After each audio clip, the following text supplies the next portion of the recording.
कि कैसे हमें पता चलेगा कि ईश्वर हमसे खुश हैं या यूनिवर्स की ब्लेसिंग्स हमारे ऊपर हो रही है ना।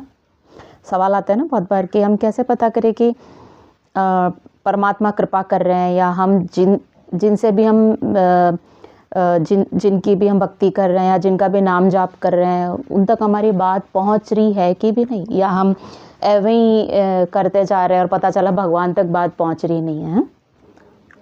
ठीक है, देखो पहली चीज़ तो मैं, अगर ये सवाल आपके ऊपर आ रहा है तो आप विश्वास कीजिए कि आपने परमात्मा को अभी बहुत थोड़ा समझा है, या मैं तो कहूँगी समझा ही नहीं है। और पहली बात, परमात्मा समझने का विषय सब्जेक्ट है ही नहीं। वो डिवाइन एनर्जी है, वो एक सुप्रीम पावर है जो महसूस होता है, वो दिखाई देता है आपके व्यक्तित्व में, आपके व्यवहार में। और जब आपकी स्पिरिचुअल पावर बढ़ने लगेगी, आपकी आध्यात्मिक यात्रा में आप आगे की तरफ बढ़ने लगेंगे, आपको कृपा का, आपको पता करना है कि मेरे पे कैसे कृपा हो रही है। सबसे पहले आप क्वेश्चन मार्क लगाना बंद कर देंगे परमात्मा पे, वो आपके व्यक्तित्व में नजर आने लग जाएगा। आप सबसे पहले इतनी प्रेम की ऊर्जा आपके अंदर आ जाएगी, इतनी प्रेम की ऊर्जा आ जाएगी, आपको ऐसा लगेगा कि मैं ये प्रेम कहाँ लेके जाऊं। आपको बहुत अजीब सा हर वक्त ऐसा लगा कि आपके रोंगटे खड़े हो रहे हैं। आप किसी भी एक प्रकृति की किसी भी चीज़ को, खूबसूरत नज़ारे को, या कहीं भी ऐसी चीज़ आप देख लेते हो तो आपको ऐसा लगता है कि कुछ तो भी है, कि जो मुझे ऐसा लग रहा है कि यही परमात्मा है, कि यही परमात्मा है, यही भगवान है। और आपके अंदर दया बहुत आ जाती है। किसी भी ऐसे व्यक्ति को देख लोगे या जो आपके अंदर आपको लगता है कि यार प्लीज़ ईश्वर इसके लिए कुछ कीजिए, प्लीज़ ईश्वर क्या मैं इसके लिए क्या कर सकता हूँ, प्लीज़, आपके अंदर इतनी दया की भावना आ जाएगी कि प्रभु प्लीज़ मेरी एक सुन लीजिए और इसके लिए कुछ कीजिए। तो आप यकीन करना, उसी पल आप नहीं,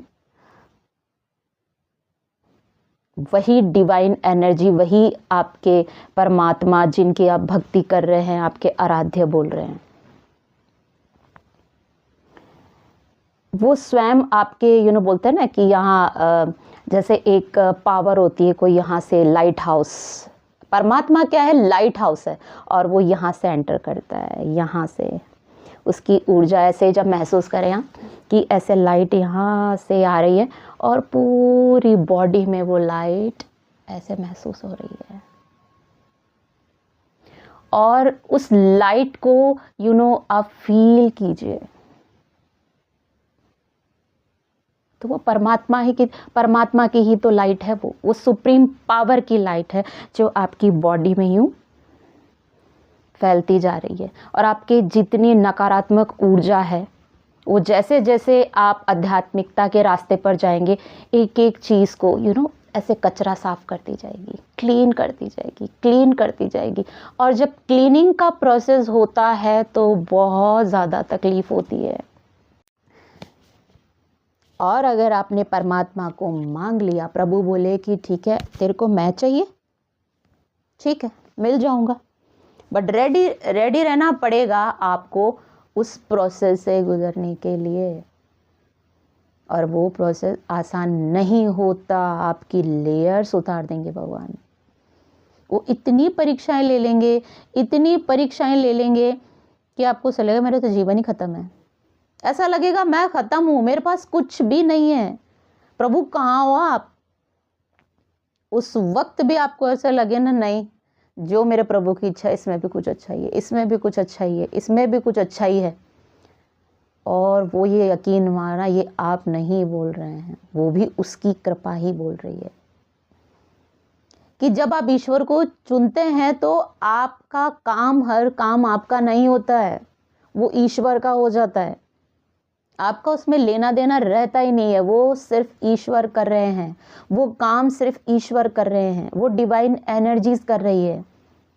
आप सिर्फ करता है, करवा रहा वो है सब कुछ, जिसको मतलब ना आपने जिसको चुना है। अब परमात्मा को चुना है तो परमात्मा अपने तरीके से काम करेंगे। हर व्यक्ति की जर्नी अलग है तो उसका अलग तरीके से कर्मा क्लियर होगा। पर आप अगर प्रभु को आपने चुन लिया तो प्रभु आपकी उस यात्रा में थोड़ा सा योगदान अपनी तरफ से बेहतर कर देंगे। और प्रभु तक पहुंचने का जो जरिया है, क्योंकि आपने प्रभु को चुन लिया है, तो प्रभु को चुनेंगे तो प्रभु बोलेंगे ठीक है, अब तू मेरी शरण में आ गया है तो अब मुझ पे छोड़। जैसे बच्चा अपनी माँ की गोद में आके कैसे कैसे सेफ फील करता है ना, करता है कि नहीं करता है। तो आप छोड़ दीजिए, आप छोड़ दो कि प्रभु मुझे जब कुछ समझ में नहीं आए तो प्रभु की गोद में ऐसे लेट के, प्रभु माँ, हे ब्रह्मांड यूनिवर्स मदर नेचर, उसको बोले माँ मैं सरेंडर हो चुका हूँ, समर्पण। ऐसे गोद में लेट के महसूस कीजिए कि परमात्मा की शरण में हैं आप। वो कृपा कैसे नहीं करेंगे। शरण में आने के बाद तो सब खत्म हो जाता है, एक जिम्मेदारी हो जाती है, सरेंडर कर दिया है। नहीं, अब आप सरेंडर हो, आप समर्पित हो परमात्मा की शरण में। अब आपको डरना ही नहीं है।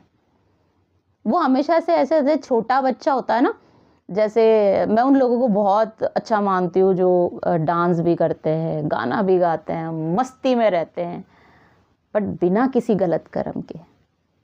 डांस कीजिए लेकिन ऐसे पी के नहीं, कोई लोग नशे करके यूं करके नहीं। डांस तो वैसे ही अपने आप में बहुत नशा है, सिंगिंग तो वैसे ही अपने आप में बहुत नशा है।